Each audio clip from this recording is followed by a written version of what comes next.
আজকে হচ্ছে বাসার যে শুকনা মশলাগুলো ছিল ওইগুলো শেষ হয়ে গেছে। হাজব্যান্ড হচ্ছে নিয়ে আসছে রাত্রেবেলা, তো এগুলো বলতেছে বের করে নাও।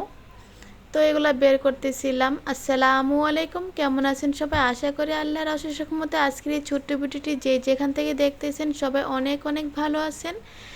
তো এদিক দিয়ে হচ্ছে আমার হাজব্যান্ড হচ্ছে যে মশলাগুলো শেষ হয়ে গেছে বাসার, তো সেই মশলাগুলো নিয়ে আসছে। ঘি, মাওয়া, শুকনা মরিচ, তারপর এলাচ, দারুচিনি, বড় এলাচ, তারপর হচ্ছে মেথি, তেজপাতা, ধনিয়া, মানে শুকনা যে মশলাগুলো থাকে বিভিন্ন আইটেমের। এখানে হচ্ছে প্রায় 19 থেকে 20 ধরনের মশলা নিয়ে আসছে সে। তো একটা মশলা তৈরি করব, সেই মশলার জন্য হচ্ছে সে এগুলো নিয়ে আসছে রাত্রেবেলা।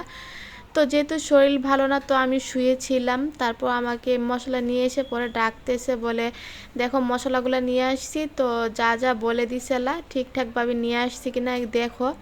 তো আমিও শোয়ার থেকে উঠে হচ্ছে আমি মশলাগুলো বের করে নিতেছিলাম, দেখতেছি কি কি নিয়ে আসছে।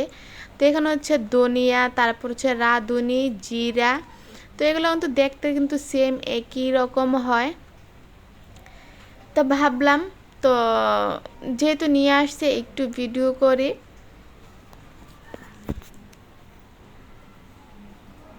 তো আজকের ভিডিওটি যে যেখান থেকে দেখতেছেন একটি লাইক দিতে ভুলবেন না, অবশ্যই কমেন্ট করে জানাবেন আপনাদের কাছে কেমন লাগলো।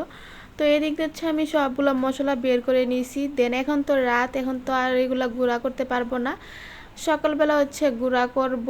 তো এখন হচ্ছে আমি সবগুলা বের করে নিয়েছি, নিয়ে দেখলাম না যা যা বলে দিয়েছি সব কিছুই ঠিক আছে। তো এই ছোট্ট একটি ভিডিও আপনাদের সাথে শেয়ার করার ছিল, ভাবলাম আশা করি আপনাদের কাছে ভালো লাগবে। তো আজকের মতো এই পর্যন্তই, আল্লাহ হাফেজ।